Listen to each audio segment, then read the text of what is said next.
Doctor Mary George, ഗ്രാമപഞ്ചായത്തുകളിൽ പോലും ഒരു സ്ഥാനാർത്ഥിക്ക് നിശ്ചിത പരിധിയിലും കൂടുതൽ തുക ചെലവഴിക്കേണ്ടി വരുന്നതിൻ്റെ ഒരു സാമ്പത്തിക ശാസ്ത്രം എന്താണ്? ഈ ചിലവ് പ്രാദേശിക തലത്തിൽ അഴിമതി വളർത്താനുള്ളൊരു നിക്ഷേപമായി മാറുന്നുണ്ടോ ചില സാഹചര്യങ്ങളിലെങ്കിലും?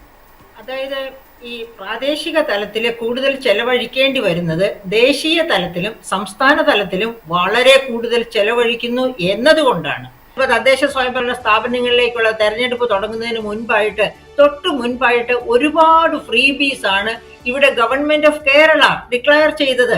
അപ്പൊ ഇത്തരം പ്രഖ്യാപനങ്ങൾ കേന്ദ്ര ഗവൺമെന്റ് നടത്തിയാലും സംസ്ഥാന ഗവൺമെന്റ് നടത്തിയാലും അത് ഡെമോക്രസിക്ക് വിരുദ്ധമാണ്. എപ്പോഴാണ് ഈ ക്ഷേമ പ്രവർത്തനങ്ങൾ ഇവർ ചെയ്യേണ്ടത്? ഈ ക്ഷേമ പ്രവർത്തനങ്ങൾ ഒന്നും തെറ്റാണെന്നല്ല നമ്മൾ പറയുന്നത്. ഭരണത്തിൽ വന്നാൽ പിറ്റേ ദിവസം മുതൽ തുടങ്ങേണ്ടതാണ് ക്ഷേമ പ്രവർത്തനങ്ങൾ.